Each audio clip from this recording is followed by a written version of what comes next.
कुछ सेकंड्स के लिए अपने को स्मृति दिलाएं। मैं इस देह की मालिक आत्मा हूँ, शांत स्वरूप।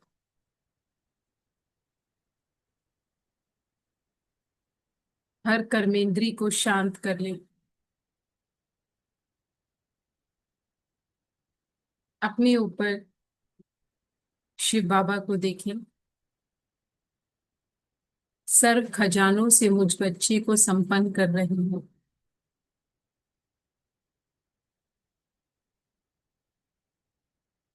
इस बुद्धि में बाबा है। हर क्षण में आत्मा भरपूर हो रही हूँ।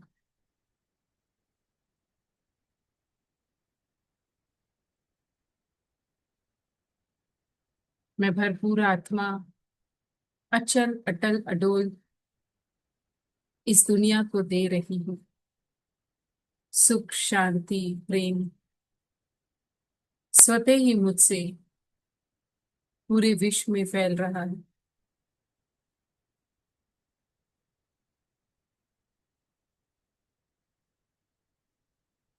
ओम शांति। ईश्वरीय खजाने सभी को मिले हैं। सभी को मिले हैं। कैसे पता चलता है मिले हैं ईश्वरीय खजाने? कोई बैलेंस बैंक है जिसमें देख सकते हैं इतना खजाना इतना चल रहा है, इतना खजाना ये चल रहा है? कैसे पता जितनी चलता है? खुशी उतना खजाना। खुशी, बहुत अच्छी बात। जितने खजाने होंगे उतनी खुशी होगी। तो सारे खजाने की निशानी क्या है? अगर किसी भी खजाने की कमी होगी ना तो आपकी खुशी उस परिस्थिति में नहीं होगी। अगर वो खजाना नहीं है तो आपको कैसे पता चलेगा कि जब ऐसी सिचुएशन आएगी, कोई परिस्थिति आएगी जिसमें उस खजाने की जरूरत है, तो आप वहां पे मायूस होंगे, उदास होंगे, है ना? इसीलिए कहते हैं माया का दास उदास। तो माया कमजोरी, कमजोरी मतलब अभाव, शक्ति की कमी। ये हमने पिछली क्लास में देखा था। कमजोरी माना कोई ना कोई शक्ति की कमी है। तो वो कमी क्या दिलाती है? हमारी खुशी ले लेती है। इसलिए बाबा क्या कहते हैं? कुछ भी चला जाए पर क्या ना जाए? खुशी ना जाए पर खुशी चली जाती है। तो चली क्यों जाती है? क्योंकि कमी है। तो क्या देखेंगे, इसमें मैं खुश क्यों नहीं हूं? ये वाली बात जब आती है ना, मैं खुश नहीं हूं। मान लो किसी को आगे बढ़ता हुआ देखकर, हो सकता है ना सूक्ष्म में हमारे अंदर कुछ बातें चलती हैं, तो मुझे खुशी क्यों नहीं हो रही किसी की सफलता को देखकर? यानी मेरे अंदर क्या है? किसी खजाने की कमी है ना? मैंने वो सफलता को नहीं पाया है, मैं अपने को कहीं ना कहीं कमजोर समझ रहा हूं, इसलिए तो मैं खुश नहीं हो रहा हूं। विकार है ईर्ष्या का, सूक्ष्म में ईर्ष्या का। तो विकार माया ये सब क्या है? खजानों की कमी है। ठीक है। तो कब मिलते हैं ये खजाने हम बच्चों को? संगम है। संगम पर मिलते हैं, पर संगम। हाँ, कब मिल गए? बाबा की याद से, याद से मन मिल। मना भूल से। तो बाबा ने मतलब देते जा रहे हैं, इंस्टॉलमेंट में दे रहे हैं या एक ही बार दे दिए? बाबा तो डेली मिल रहे हैं भरपूर दे दीदी। रहे हैं वो। हाँ जी। सबसे ज्यादा रेगुलर अमृत वेला रोज मिलते हैं। मिल रहे हैं दीदी। रोज दे रहे हैं मतलब जिसने अभी जन्म जन्म लिया है उसको थोड़े कम मिले हैं, क्योंकि उसको तो साल इतने हुए नहीं है। जिसको 10 साल हो गए उसको ज्यादा मिल गए, क्योंकि वो रोज अमृत वेला कर रहा है। तो क्या समझते हैं? दीदी हमारे पुरुषार्थ के ऊपर डिपेंड करता है। ठीक है। हमारे पुरुषार्थ बाबा के की ऊपर बात होती डिपेंड है, करता है। बाबा ने खजाने कब दिए? हमारे पुरुषार्थ पे तो है, वो तो फिर नंबरवार बन जाता है। अभी प्रश्न है कि बाबा बच्चों को खजाने कैसे देते हैं? रोज थोड़े थोड़े देते हैं, क्योंकि फिर अगर जिसने 10 साल। जैसे ही पैदा होता है बच्चा उसको खजाने मिल जाते हैं, मतलब अधिकारी हो जाता है वो। बहुत अच्छा, है ना? तो जैसे ही हमारा 7 डेज राजयोग कोर्स खत्म हुआ, हमें क्या मिल गए? खजाने। कैसे पता चलता है खजाने मिल गए? क्यों? क्योंकि सबसे बड़ा खजाना क्या मिलता है? Divine knowledge, divine insight. Divine eyes, insight मतलब वी कैन सी इनसाइड, अपने में देख सकते हैं। डिवाइन इंसाइट, दिव्य बुद्धि। जो बाबा ने आज क्या कहा, तुम बच्चे त्रिनेत्री बने हो। डिवाइन नॉलेज, त्रिकालदर्शी बने हो, तो दिव्य बुद्धि, दिव्य चक्षु से आपको क्या मिल जाता है? खजाने जमा करने की विधि मिल जाती है कि ये देखो, आप ये रहे और ये रहा भगवान, अब इससे योग लगाकर खजाने जमा कर लो। तो बाबा ने चाबी दे दी, है ना। अब क्या आती है बात? बच्चे के पुरुषार्थ पर। तो हो सकता है कोई 1 महीने पहले ही किसी ने ब्राह्मण जीवन में जन्म लिया हो, वो क्या कर सकता है? अपने पुरुषार्थ से ज्यादा खजाने जमा कर सकता है। कोई 15 साल से चल रहा है, उससे भी ज्यादा खजाने जमा कर सकता है। फेयर है। हाँ जी इसीलिए दीदी। इसीलिए क्या कहते हैं कि ये बहुत फेयर प्ले है संगम युग में। इसीलिए सबका लक्ष्य क्या रखा है? लक्ष्मी नारायण। नहीं तो जो पीछे आए वो कहे हम तो लक्ष्मी नारायण कैसे बन सकते हैं, हम तो इतना लेट आए हैं, हम कैसे जमा करेंगे? जो पहले आए उन्होंने तो बहुत जमा कर लिए होंगे। तो खजाने मिलते कब हैं? जैसे ही ब्राह्मण जन्म हुआ।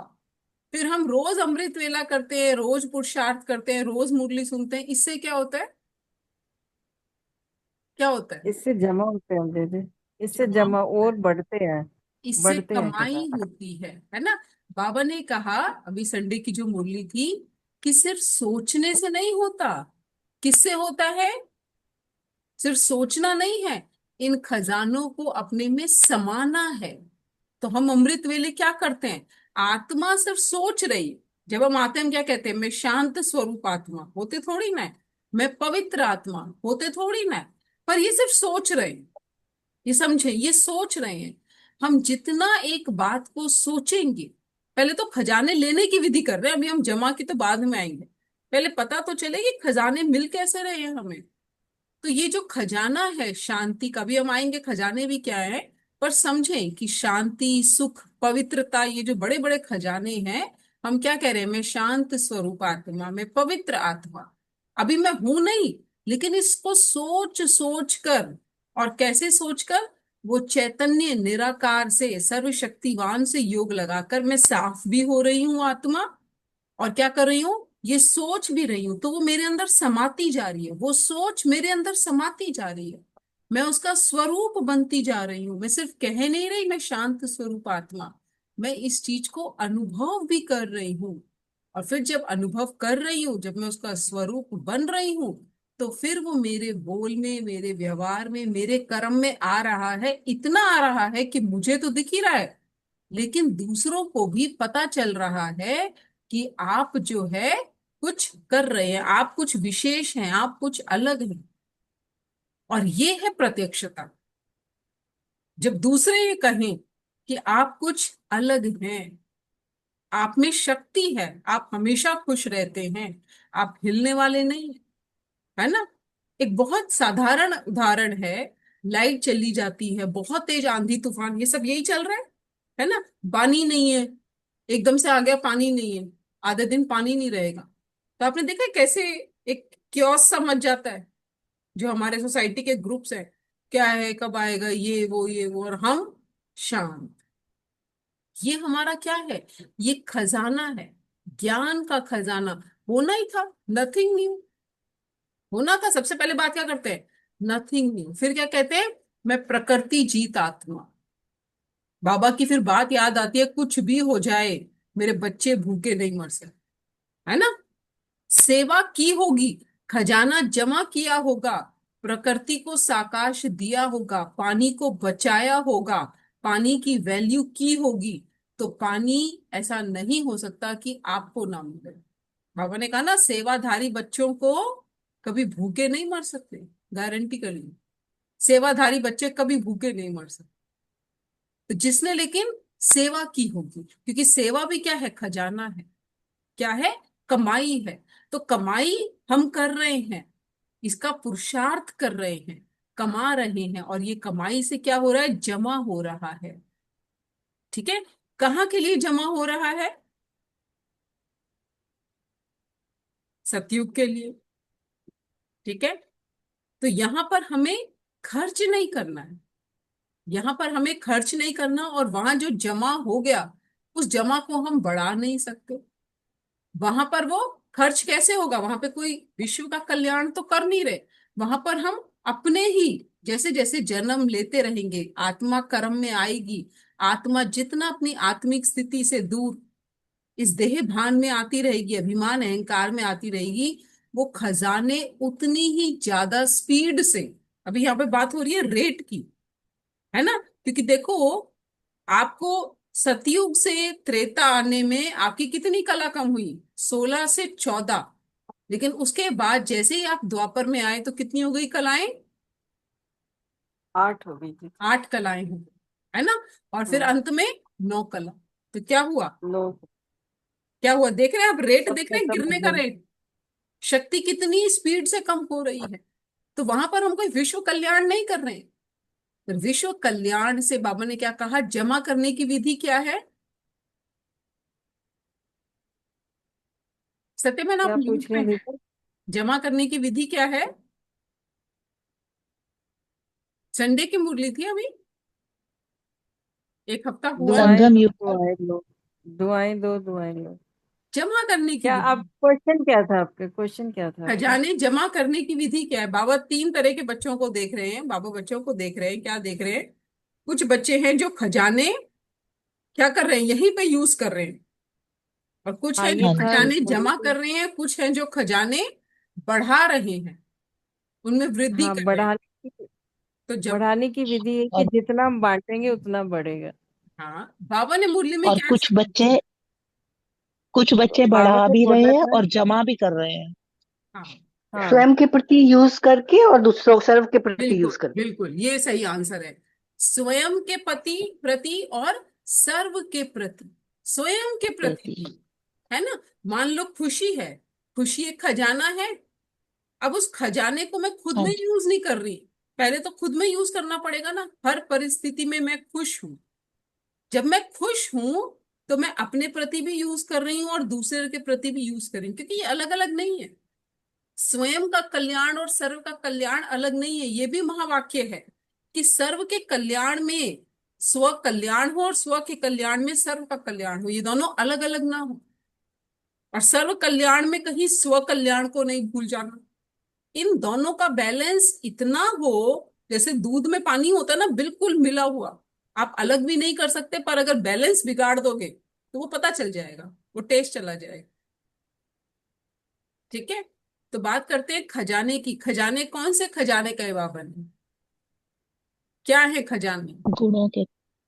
ज्ञान, गुण, गुणों। शक्तियां, समय, संकल्प, श्वास। बेसिकली तो बाबा ने इस उसमें तो मुरली में 4 बाबा ने। खजाने बताए हैं, ज्ञान का खजाना, योग का खजाना, गुणों का खजाना, हम्म, मतलब धारणा का खजाना और सेवा का खजाना। आप आज वो अष्टनिधि, 9 निधि भी बता दीजिएगा प्लीज। हाँ अष्ट सिद्धि 9 हाँ निधि। हाँ, ये ये हमें कनेक्ट करना है, ये इस मुरली में बाबा ने क्या कहा, ज्ञान योग धारणा सेवा, ये हम तुम्हारे खजाने हैं, लेकिन बहुत मुरलियों में तो बाबा शक्ति को खजाना बताते हैं, गुणों को खजाना बताते हैं, पवित्रता को खजाना बताते हैं, संकल्पों को सबसे बड़ा खजाना बताते हैं, समय और संकल्प खजाना बताते हैं। तो खजाने हैं क्या, समय और संकल्प ज्ञान योग धारणा सेवा में कहाँ आ रहे हैं, ये बातें रिकनसाइल कैसे हो रही, समझ रहे हैं आप क्वेश्चन, वो एक्चुअली वो पॉइंट पे मैं आ रही थी, नीरजा मैंने वो क्वेश्चन ही पूछ लिया। ठीक है, कि भक्ति में क्या गायन है, 9 निधि के दाता, यानी 9 खजाने देने वाला दाता, दाता तो एक ही है, शिव बाबा, तो वो 9 खजाने, और बाबा ने क्या कहा, 4 खजाने। तो वास्तव में ज्ञान योग धारणा सेवा क्या है, पुरुषार्थ है, और उस पुरुषार्थ से ही सारे खजाने निकलते हैं।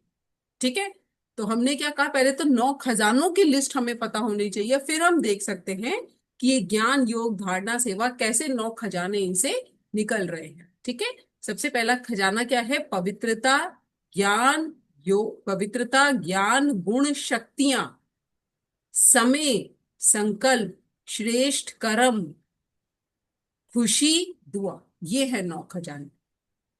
ठीक है, अब आप देखेंगे ज्ञान भी खजाना है, तो ज्ञान से ज्ञान मैच कर रहा है, गुण के लिए बाबा ने धारणा कह दी, सेवाओं के लिए बाबा ने क्या कह दिया, सेवाओं से क्या मिलती है, दुआएं। और और पुण्य का खाता भी जमा होता है।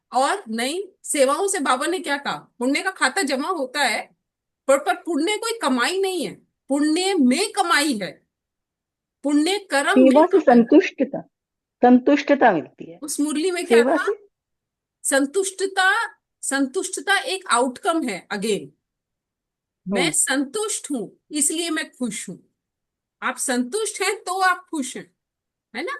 खजाने बाबा ने, संतुष्ट करना और हाँ, संतुष्ट होना और संतुष्ट करना। खजाना क्या कहा? खुशी खुद का भी खजाना संतुष्ट। मिलता है। खुशी और दुआ। खुशी और दुआ। हम्म। खुशी से सेवा करना। खुशी और दुआ, ठीक है। तो बाबा ने क्या कहा था? ज्ञान कैसा खजाना है? क्यों खजाना है ज्ञान? ज्ञान ही समझ है ना हाँ, दीदी, इसी से पता चलता है कि हमें योग योग में उसको अप्लाई कर पाते हैं दीदी, ज्ञान। जेनेरिक जब नहीं, तक अभी समझ नहीं अनुभव। होगी तब तक हम किसी भी सिचुएशन को में फुल स्टॉप नहीं लगा पाएंगे। हाँ, तो बाबा और ने फुल क्या स्टॉप नहीं कहा? लगेगा तो फिर जी, स्टॉक जमा नहीं होगा। जी। बाबा ने कहा ज्ञान जो है वो क्या करता है? समझ को बढ़ाता है, राइट और रॉन्ग की समझ को। और उससे क्या होता है? दुख नहीं आता, खुशी में रहते हैं, मूंझते नहीं हैं। तो अभी वर्तमान समय क्या हो रहा है? लोग क्या है? मूंझे हुए हैं, क्या करना है, भटक रहे हैं, किसके पास जाना है, क्या करना है। हम कोई किनारा नहीं है, क्या नहीं पता, समझ ही तो नहीं है ना आज। समझ हो तो फिर उनके लिए ये समय खजाना क्यों नहीं है? समय तो भगवान तो सबके लिए आया हुआ है ना, पर उनके लिए समय खजाना क्यों नहीं है? वो तो 6:30 से 7:30 कुछ भी कर रहे हैं, घूम रहे हैं, है ना, समय को वेस्ट कर रहे हैं, फोन पर हैं, टीवी पर हैं। पर आपके लिए 6:30 से 7:30 बहुत मूल्यवान समय है, ये खजाना है ये। जिस समय आप क्या करते हो? कमाई करते हो ना, सब क्या करते हो? संकल्प देते हो, बिल्कुल मनसा सुनता सेवा। हूँ। तो वो क्या है? उनके अंदर समझ नहीं है। तो ये खजाने जो है, ये ज्ञान क्या करता है? बुद्धि को इतना महीन बना देता है, बुद्धि को इतना रिफाइन बना देता है, विशाल बना देता है, बेहद की बना देता है, कि फिर हम क्या सोचते हैं? नहीं, 6:30 से 7:30 ये टाइम तो मुझे अपना रिजर्व रखना है। ये कब आता है? जितनी ज्ञान का खजाना जमा होगा। नहीं तो बहुत ब्राह्मण बच्चे, बाबा कहते हैं ना, बहुत ब्राह्मण बच्चे ऐसे हैं जो याद भी नहीं करते। तो याद क्यों नहीं करते? पता तो उनको भी है भगवान आया हुआ है, वो याद क्यों नहीं करते? क्योंकि अभी ज्ञान से बुद्धि इतनी रिफाइन नहीं बनी है। तो वो क्या करते? समय, देखो, ज्ञान का खजाना मिला तो समय की कदर आई ना। जितना ज्ञान गहरा होगा, बुद्धि में समाया होगा, ज्ञान स्वरूप होंगे, तो क्या कहेंगे? नहीं भाई, 7 से 8 तो मुरली का टाइम है। नहीं, इसमें हम ये सोचें कि मेड आती है, अब सोच के देखे जरा, क्या कहेंगे? भाई मैं, मेरा भाग्य क्या मेड डिसाइड कर सकती है ना? तो ये क्या है? हमारे कई कारण, बाबा कहते हैं ना, कारण का निवारण करो। तो वो कारण क्यों है? कारण क्यों है? क्योंकि ज्ञान की कमी है, क्योंकि शक्ति की कमी है, खजानों की कमी है, तो निवारण नहीं कर पाते। नहीं तो निवारण तो बड़ा सिंपल है, चेंज द मेड। बहुत बच्चे ये एक्सक्यूज देते हैं, घर में मेहमान आए हुए हैं, है ना, कैसे आए? क्या मेहमान, क्या कोई भी आत्मा मेरे भाग्य में लकीर लगा सकती है? सीधी सी बात है, मैं आत्मा, भगवान परमात्मा में भाग्य बनाने का समय बस। पर ये क्या बात है? ये थोड़े खजाने की कमी है, ज्ञान की कमी है, सुन रहे हैं, लेकिन वो चीज बुद्धि में बैठ नहीं रही, वो चीज बुद्धि को टच नहीं कर रही। जिसे बाबा कह रहे मैं तुम्हें टच भी कर रहा हूं,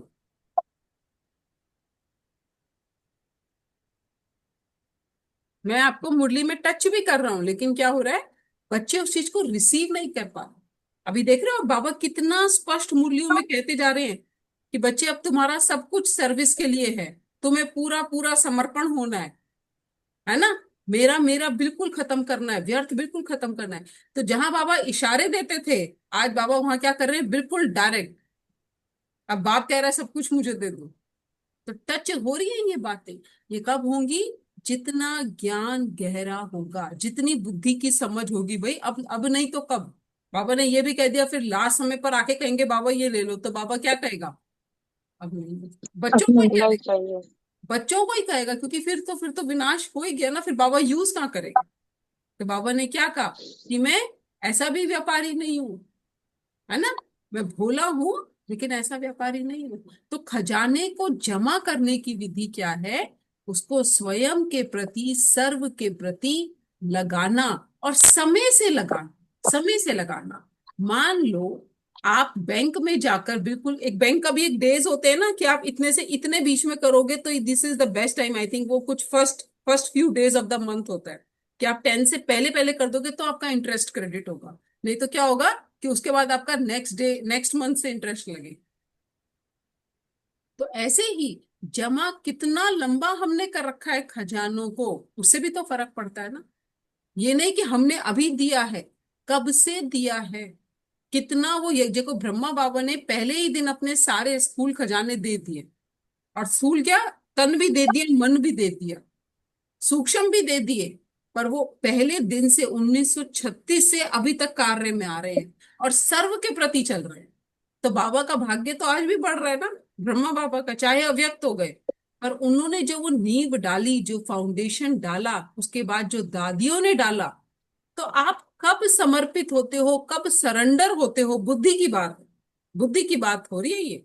बुद्धि से आप क्या कहते हो, बाबा ये तन भी तेरा, मन भी तेरा, धन भी तेरा, संबंध संपर्क श्वास संकल्प स्वपन भी तेरे, ये सब चीज तेरी, यानी श्रीमत पर पूरा पूरा चलना। तो बाबा फिर उसको उतने ही, बाबा कहते हैं ना, जो मुझे ही जी हजूर करता है श्रीमत को, फिर सर्व शक्तियां, सर्व खजाने उसको जी हजूर करते हैं। तो कमी कहाँ आ जाती, कमी कहाँ आती, हम जी हजूर जितना करते उतना ही बाबा के खजाने हमारे सामने हमारे लिए उपलब्ध हो। देखो इसका यादगार क्या दिखाया, जब ये अर्जुन और जो दुर्योधन थे ये श्री कृष्ण के पास जाते हैं कि आप युद्ध में हमारा साथ दो, तो अर्जुन ने क्या मांगा, और पहले पहले चॉइस किसको दी थी, श्री कृष्ण ने पहले चॉइस किसको दी थी, दुर्योधन। अर्जुन को अर्जुन। दीदी। दुर्योधन को। और नहीं दुर्योधन ने क्या देखा, दुर्योधन तो अर्जुन। श्री कृष्ण मांग सकता था, दुर्योधन ने नहीं नहीं, कहा, चॉइस दी थी। चॉइस तो अर्जुन को दी थी, लेकिन दुर्योधन ने कहा कि पहले मैं आया हूँ तो हाँ, मुझको मिलनी चाहिए। हाँ, तो पहले ऑप्ट किसने करा, वो ठीक है, अर्जुन, अर्जुन जो आए थे वो बाद में आए थे, लेकिन हुआ क्या था, ठीक है, अभी हम बहुत शास्त्र में नहीं जा रहे, वो अलग स्टोरी है कि वो हाँ पैर जी। के पास खड़ा था, वो सर के पास खड़ा था। पर पहले हाँ दुर्योधन जी। हाँ ने जी। चूज, पहले दुर्योधन ने चूज किया था, क्या चूज किया था दुर्योधन ने, सारी नारायणी सेना सेना। सेना। नारायणी सेना, अक्षौणी सेना, कि मुझे आपकी सारी सेना चाहिए और एक वादा चाहिए कि आप हथियार नहीं उठाएंगे। ठीक है, तो दुर्योधन को क्या लगा हम्म। कि मैं जीत जाऊंगा, तो ऐसे, और अर्जुन ने क्या कहा कि हमें कुछ नहीं चाहिए, हमें सिर्फ आपका साथ चाहिए। तो बच्चे कौन है, देखो बच्चे तो दोनों के, मित्र तो दोनों ही थे ना श्री कृष्ण के, लेकिन प्यार किसका था, स्नेह किसका था, अर्जुन का। अर्जुन का। तो अर्जुन की नजर खजानों पे नहीं थी कि इनके पास ये है, इनके पास ये है, इनके पास ये, इनके पास ये है। खजाने तो आपके हैं ही, बात क्या है, बाप से प्रेम की। तो बाबा क्या कहते, दिमाग से याद नहीं करो, आप करके देख लो, बस बाबा के पास जाओ, मैं मास्टर सर्वशक्तिवान, सारे खजाने मेरे, कितने दिन कर लोगे ऐसे, बस बाप के पास जाके बैठे, मुझे ये चाहिए, ये चाहिए, ये चाहिए, सब मेरे अंदर समा रहा है, समा रहा है। जब तक आप उससे प्रेम की, स्नेह की बातें नहीं करोगे ना, वो आपको समाना अनुभव ही नहीं होगा। ये है ज्ञान से योग लगाना, बुद्धि से योग लगाना, यानी विवेकशील होकर योग लगाना। और दूसरा बाबा क्या कहते हैं, दिल से योग लगाना। कौन से योग को बाबा पसंद करते हैं, दिल, दिल से, दिल से। दिल से। बाबा भी भगवान भी भावना का भूखा है, उसको भी बच्चों का प्रेम चाहिए ना, कि बच्चे आए मेरी महिमा गाएं। इन्होंने तो महिमा ना मेरी 2 युग करी, और ना ये अब कर रहे, 2 युग तो इन्होंने करी नहीं, मेरी इंसल्ट करी। आज बाबा ने कहा ना, मैंने तुम्हारी महिमा कराई और तुमने मेरी ग्लानि करी। भगवान सर्वव्यापी है, और मैंने देखो तुम बच्चों की कैसी महिमा कराई, देवियों को कोई सर्वव्यापी नहीं कहता, कितने मंदिर हैं, कितना बड़ा मेला लगता है ना। और अब हाँ बच्चों को जी। पता चला है, जब भी बच्चे मेरे साथ नहीं बैठते तो फिर बाबा उनकी शक्तियां उनको मिल जाएंगी। तो विजय किसकी हुई, अर्जुन की विजय हुई, सारी शक्तियां थी, लेकिन वो उनको जिता नहीं पाई वो शक्तियां, क्यों, क्योंकि भगवान किसकी तरफ था, वो स्नेह किसकी तरफ था, वो श्रीमत पर चलना, समझ, श्री कृष्ण को क्या दिखाया है, समझ दे रहे थे ना अर्जुन को, समझ।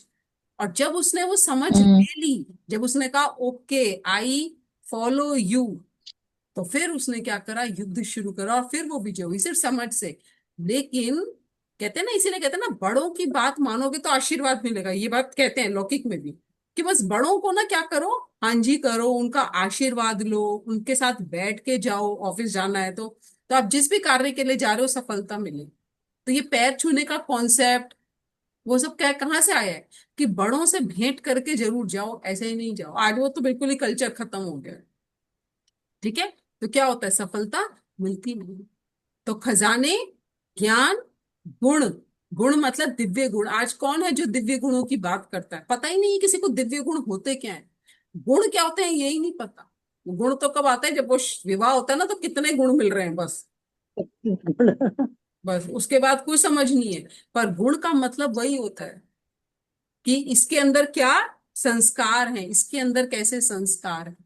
ठीक है, तो ये खजाने हैं जो हमें क्या कर रहे हैं, इस समय हमें सबसे अलग कर रहे हैं। बाबा ने कहा ना, शीरखंड और लून पानी की बात करी, ये शीरखंड अच्छा। होना एक बहुत बड़ा गुण है। और शीरखंड होने में कितने गुण चाहिए, सारे गुण, खुश में खुशी रहना, परोपकारी बनना, है ना, क्षमा करना, सहन करना, ये सब क्या कर रहे हैं, पवित्रता, ये सब क्या कर रहे हैं, समा लेना, ये सब क्या कर रहे हैं, शक्तियां, ये आपको शीरखंडी तो बना रही हैं, क्योंकि आप कहाँ जा रहे हो, एक ऐसी दुनिया में जा रहे हो जहां हर कोई मिलजुल कर रहेगा। ठीक है, तो खुशी, दुआ, सेवा से मिली, ज्ञान से समझ मिली कि समय कितना इंपॉर्टेंट है। ठीक है, तो समय भी हमारा क्या हो गया, ज्ञान से संकल्प भी श्रेष्ठ बने। नहीं तो लोग तो कितने संकल्प निकाल रहे हैं, लेकिन अब हम क्या करते हैं, संकल्पों को लेकर अटेंशन में रहते हैं कि नहीं, ऐसा कुछ नहीं बोलना, क्योंकि मेरा संकल्प क्या कर रहा है, मेरा हर संकल्प सृष्टि बना रहा है, चाहे वो पॉजिटिव है चाहे वो नेगेटिव है।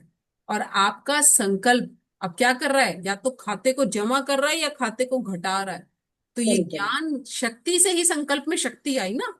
सबके संकल्प उतने जा तो वो भी सृष्टि पर रहे हैं, लेकिन उनके संकल्पों में वो शक्ति नहीं है, वो शुद्धता, वो पवित्रता नहीं है, उनके संकल्प इतने पावरफुल नहीं है। क्यों, क्योंकि वो किसी के पूज्य पूर्वज नहीं है ना।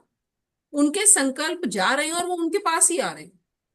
मान लो कोई संकल्प ले रहा है मनुष्य, भाई ये तो ना मौसम ऐसा ही है, पता नहीं कल क्या हो, इसका कोई भरोसा नहीं है ना।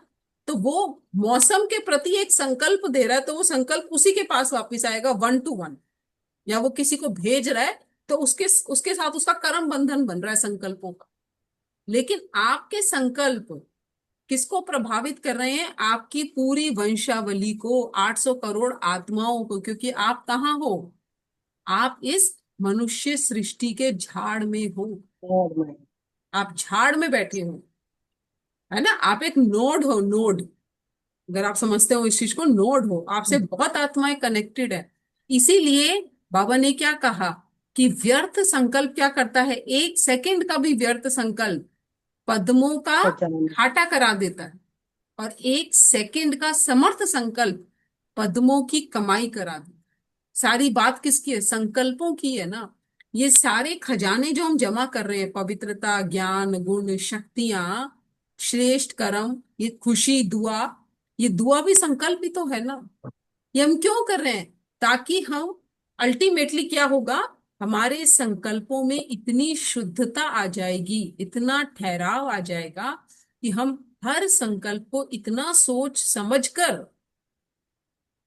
सृष्टि पे देंगे कि उससे सृष्टि बनेगी। इसीलिए बाबा ने क्या कहा, कि 5 विकारों का संन्यास और पुरानी दुनिया से वैराग्य, यानी हमारा कोई वैराग्य। भी संकल्प अब विकारी ना हो, बिल्कुल भी विकारी संकल्प ना हो हमारा।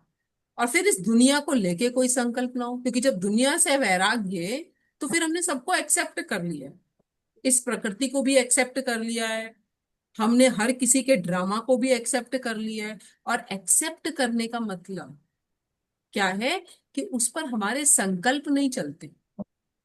और व्यर्थ, यही व्यर्थ है, इस दुनिया के लिए कोई भी संकल्प निकालना व्यर्थ है। एक मुरली में बाबा ने व्यर्थ की डेफिनेशन क्या समझते हैं आप, व्यर्थ संकल्प है या तो नहीं है, इसकी अब डेफिनेशन क्या है?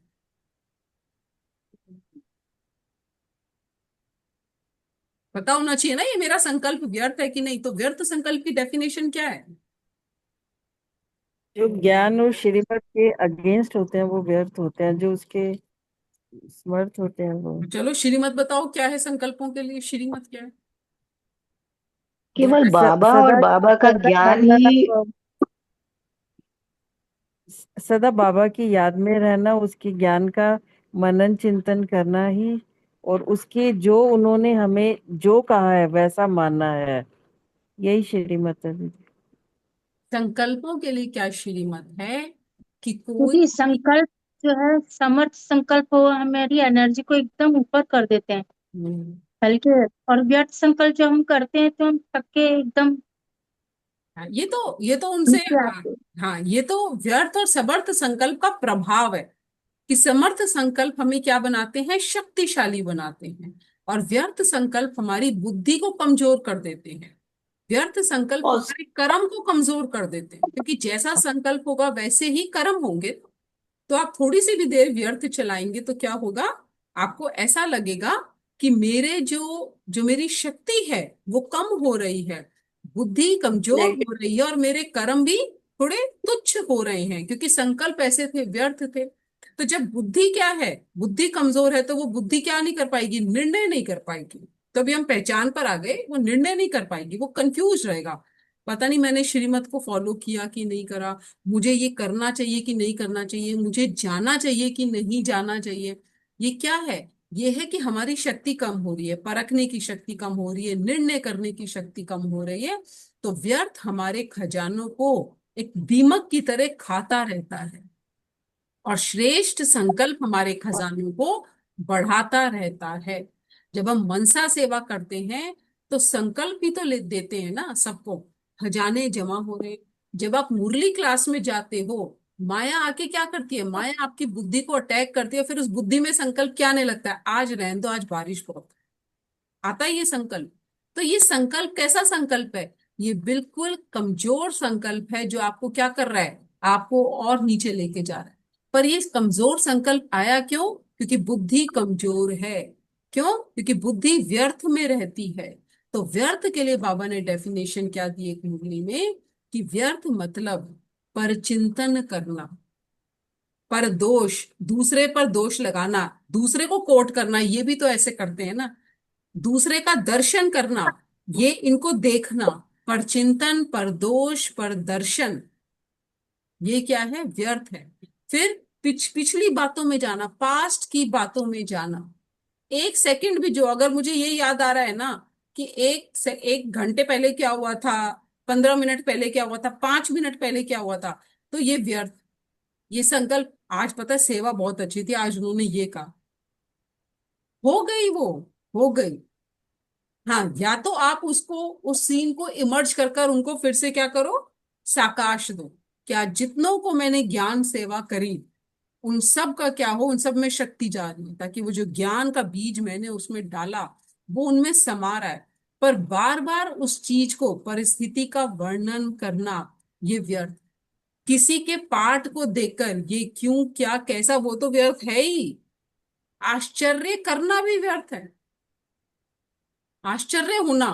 अच्छा, ये भी ऐसे करते हैं? ओहो। यस, कोई ये जैसे इतनी प्रकृति की हलचल हो रही है, इसको देखे, अब क्या होगा, अब देखो ये ये मई का महीना है, इसमें ऐसा हो रहा है। तो ये सब हमारे जो सूक्ष्म संकल्प चलते रहते हैं ना, कमेंट्री, एक मन जो कमेंट्री देता रहता है ना पीछे से, ये क्या है, ये व्यर्थ है। बहुत गुही है व्यर्थ की परिभाषा भी। यानी ये कब होगा, जब हम एक साइलेंट की स्टेट में रहेंगे, मन बिल्कुल शांत है, और फिर वो एक सोच समझ कर एक संकल्प दे रहा है। ठीक है, इसीलिए क्या दिखाया है देवियों को, वो सिर्फ क्या कहती है, तथास्तु। वो सिर्फ बहुत कम बोलते हैं देवी देवता, तथास्तु। ठीक है। वो कम क्यों बोलते हैं, मुख से भी कम बोलते हैं, क्योंकि अंदर बहुत शांति है, डालते ही नहीं। मन को शांत करने की विधि क्या है, मन मना भव तो है, बिल्कुल है, वही विधि है। लेकिन मन के अंदर कम से कम विचार डालें। मान लो आप कहीं जा रहे हैं, और आपने कोई चीज देख ली, किसी को देख लिया, तो आप क्या होता है, मन उस तरफ डाइवर्ट हो जाता है। देखते हैं, अभी हम कुछ सोच रहे थे लेकिन अभी हम कुछ और सोचने लगे क्योंकि हमने कुछ देख लिया। किसी व्यक्ति को देख लिया, कोई बात देख ली, रोड पर कोई एक्सीडेंट देख लिया, तो क्या होता है, ओहो पता नहीं क्या हुआ होगा, ये नहीं, एकदम से फरिश्ते के रूप में आके साकाश देना। आप समझ रहे हैं? हमें बहुत अटेंशन रखनी पड़ेगी। व्यर्थ कैसे खत्म होगा? बहुत अटेंशन देने से, अपने आप को बिजी रखने से। बिजी नहीं होते ना, मन बुद्धि बिजी नहीं है, तो मन बुद्धि ऑटोमेटिकली व्यर्थ में भाग जाती। ठीक है, तो बाबा कहते हैं मोटी मोटी चेकिंग कर लेते हैं, अच्छा आज किसी का बुरा नहीं करा, दुख नहीं लिया, दुख नहीं दिया, लेकिन क्या चेकिंग नहीं करते कि संकल्पों को कितना व्यर्थ में चलाया। उसकी जब हम चेकिंग करेंगे ना, जब पता चलेगा। और पर इसका प्रभाव क्या होता है, फिर खुशी नहीं रहती। अगर खुशी नहीं है, उमंग नहीं है, उत्साह नहीं है, तो यानी कहीं ना कहीं व्यर्थ चल रहा। ठीक है, ये क्लास ओवर होने वाली है, लेकिन किसी को कुछ पूछना है, इसमें कुछ ऐड करना है तो बाबा कहते दीदी अब इतना चेंज हैं। है कि व्यर्थ जब होता है ना, तो जी, अपने आप ही अंदर से आवाज आती है, ये मैं क्या सोच रही हूँ, हाँ, ये मुझे ये नहीं अटेंशन से सोचना होता है। चाहिए।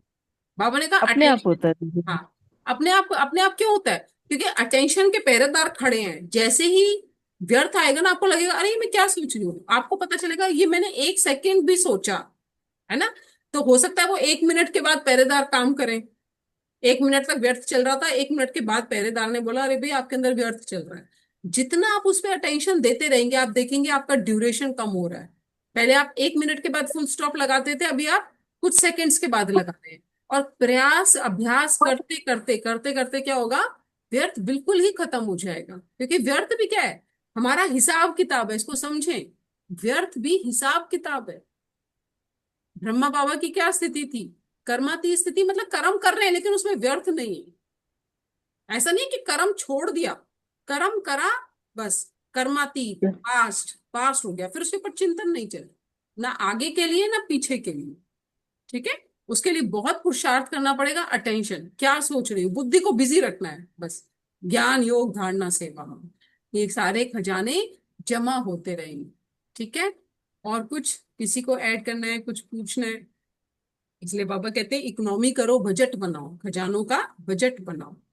ठीक है, ये पुण्य का खाता नौ निधि में नहीं आता? किसका खाता? पुण्य का खाता, पुण्य का। पुण्य, पुण्य क्या है? पुण्य। पुण्य कर्म है ना। पुण्य कर्म है जिससे जिससे खजाना जमा होता है। पुण्य तो एक एक्शन है ओके। ना। Okay okay. पुण्य को बाबा ने क्या कहा, पुण्य कर्म की डेफिनेशन मुरली में बाबा ने बताई है, बाप को याद करना पुण्य है, किसी को बाप का परिचय देना पुण्य है, सेवा करना पुण्य है, सेंटर खोलना पुण्य है।